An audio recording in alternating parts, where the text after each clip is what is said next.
rasane ati kasuwen banget. Monggo Pak ya wis dene. Lan ya Kang Mas Panji asmara.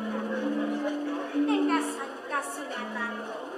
Kang Mas Panji asmara ora kudu tindak wis. Ning ati dilek ngono kuwi. Jane ngono rasane atiku ya wis kangen banget. Ning yo piye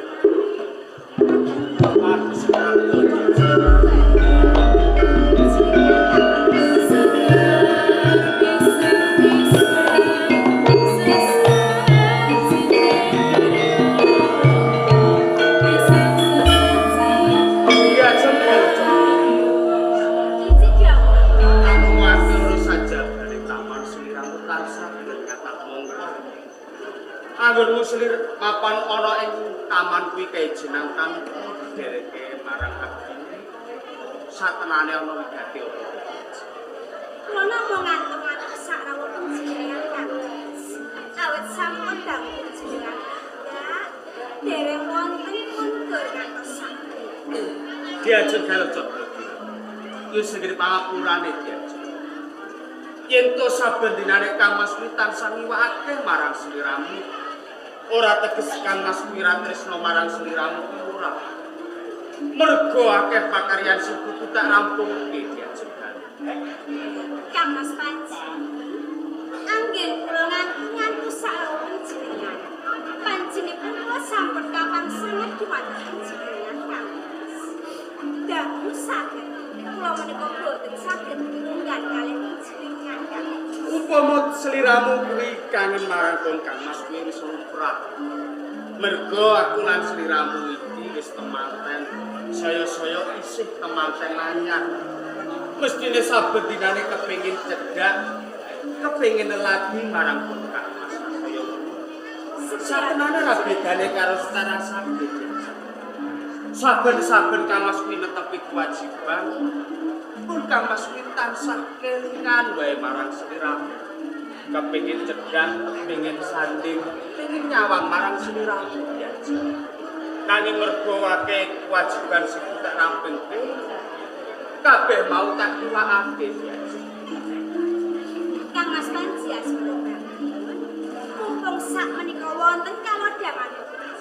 Kula kepengin saged andhong katresnan kaliyan panjenengan Kang Mas. Kabeh bejalmu bakal tak wujudi. Kakang bukti larak rosokan marang sliramu. Wis kelakon aku lan sliramu iki kudu wis ndedal. Kelakon urip bebarengan karo aku. Menawa ing suwe bisa kelakon urip bebarengan kanthi salawase. Wong siji pejaluk tresnane aku kanthi letan sing ojo kanthi mandeg papan tresnane aku.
ora bedane karo setara sakit.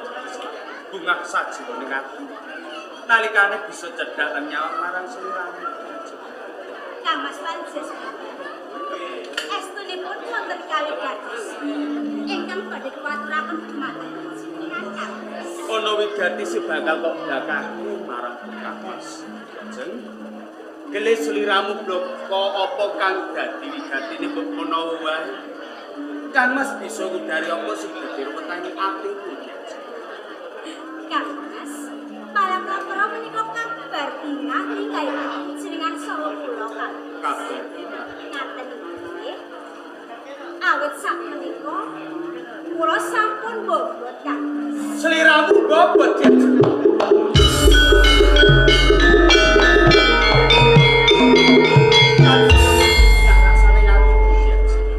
Sawise sliramu matur yen to iki dina sliramu wis bobot. Sedaya menika kangge jatihipun anggen bebayan kula kalih panjenengan Kang. Pancen kuwi bener. Nanging Kang Mas Panjas Prabang. Raosipun kok benten sih Kang Mas. Diajeng galuh. Yen to ana pawestri kuwi kok bobot rasane beda cekane kuwi midang ya. Lan wis lumrah yen to wanita bobot kuwi kok engdang. Banjur sliramu ngidam kepengin makem apa?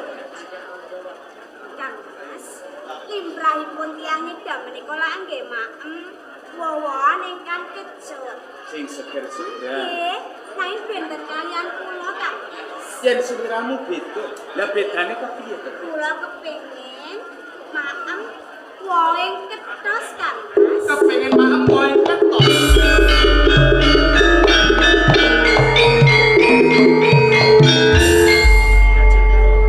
Kang Mas Panjas.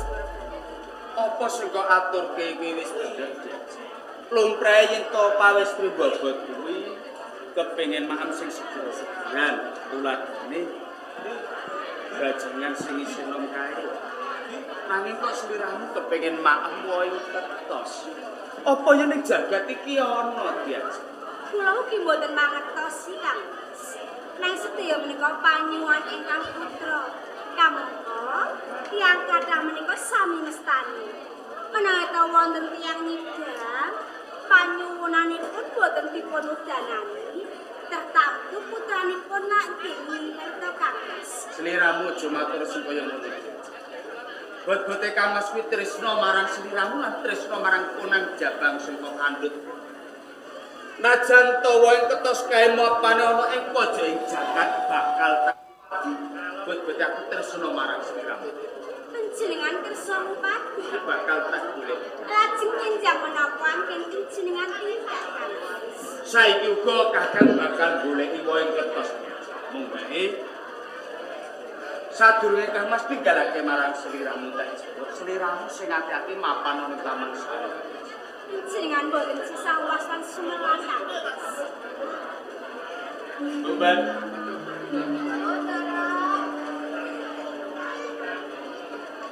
Apa wis rampung kabeh kewajiban? Nika sampun sedanten, Ndara. Oh. Nggih. Ngene aku jaluk tulung karo kowe. Sak tindakku reksanan marang bendaramu putri dadi kalujeng. Rono. Jalaran iki dina bendaramu putri wis bobot. Lho, nggih ta, Ndara. So, kepengin makan wohe ketos.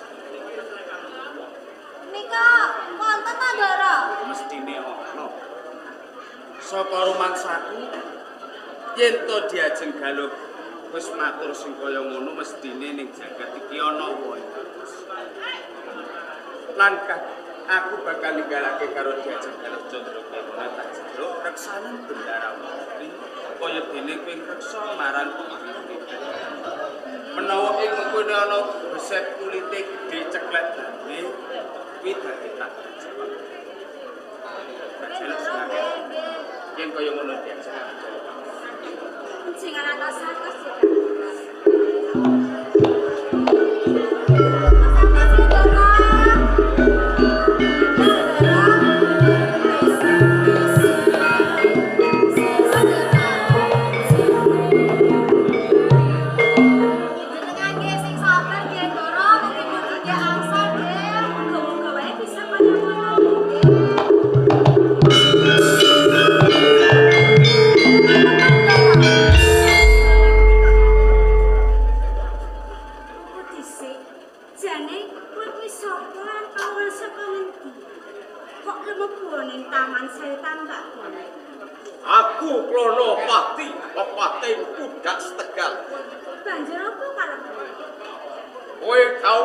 Jane sembahanku Kanjenge Dipati Klono Sewandana merga palamarta tampe.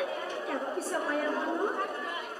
Merga urung gone bojanan kowe aku kuwatir ento sembahanku bakal lampus diri ora ora bisa sandingan karo kowe.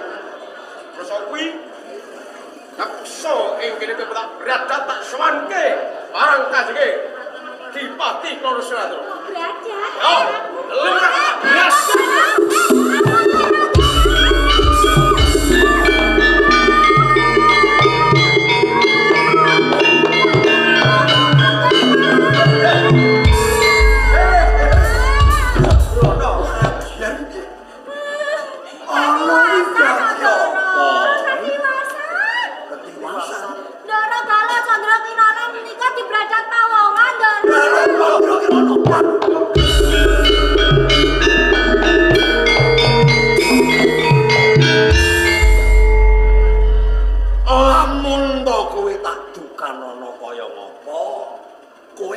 bakal bisa mbalekake galuk Candra Kirana awit kowe piyayi putri Durjana sing mlebu ing taman Tambak Boyo akeh wong pira?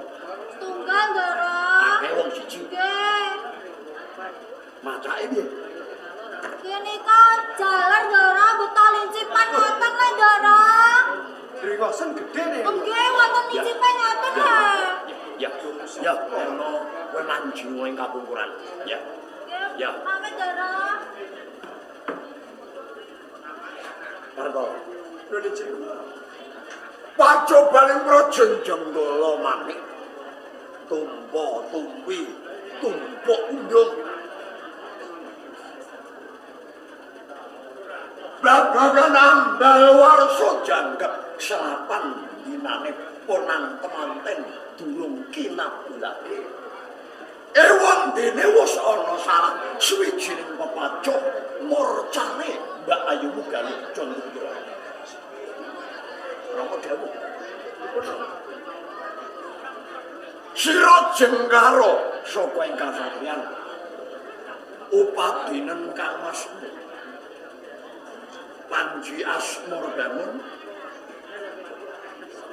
yen pancen ora ketemu munggah ing Gunung Wilis ana ngersane Kang Masmu Resi Curiganata Sara Widekna oncate kadangmu si Dewi Sekarwaji. Wis to akan dawuh Ya. sampun gablang Pak. Paling tambahi Pak.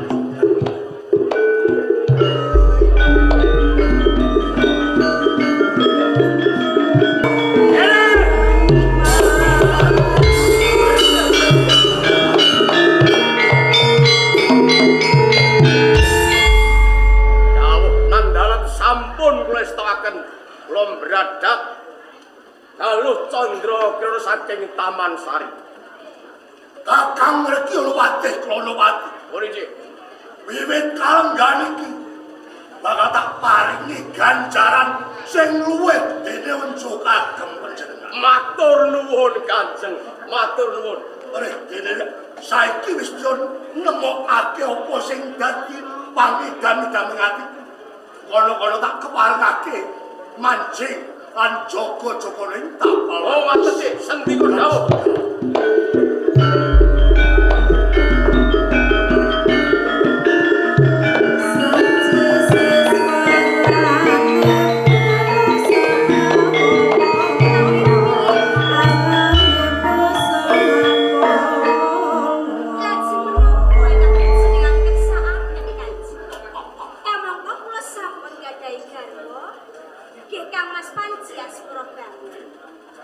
Diajeng Galuk Candra Kirana wong ayu, wong dina wong dedong.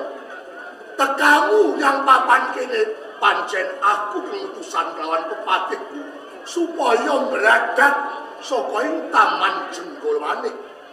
Nanging sliramu ora bakal tak sengsarake. Nanging sliramu bakal tak mulyakake urip ana ing Kadipaten Pudak Setegal. Bakal tak pundhut kinarya dadi garwaku wong lanang. Garwa, nyuwun pangapunten. Ananging kula menika sampun gadahi garwa. Kok monggo panjenengan menika Bupati Wanita sanes kemawon. Boten kula Kanjeng. Termala jagat menika langgih digelar ramba.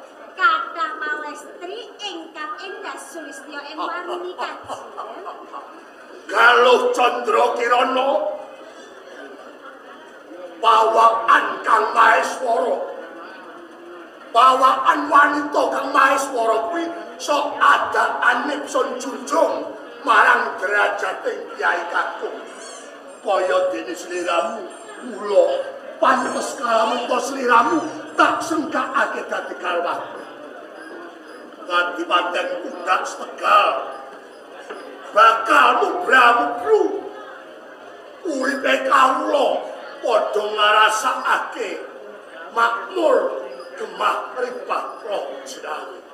Mula saiki walasana brantaning atiku wong ayu Galuh Candra Kirana. Kula boten saged. Galuh Candra Kirana. Galuh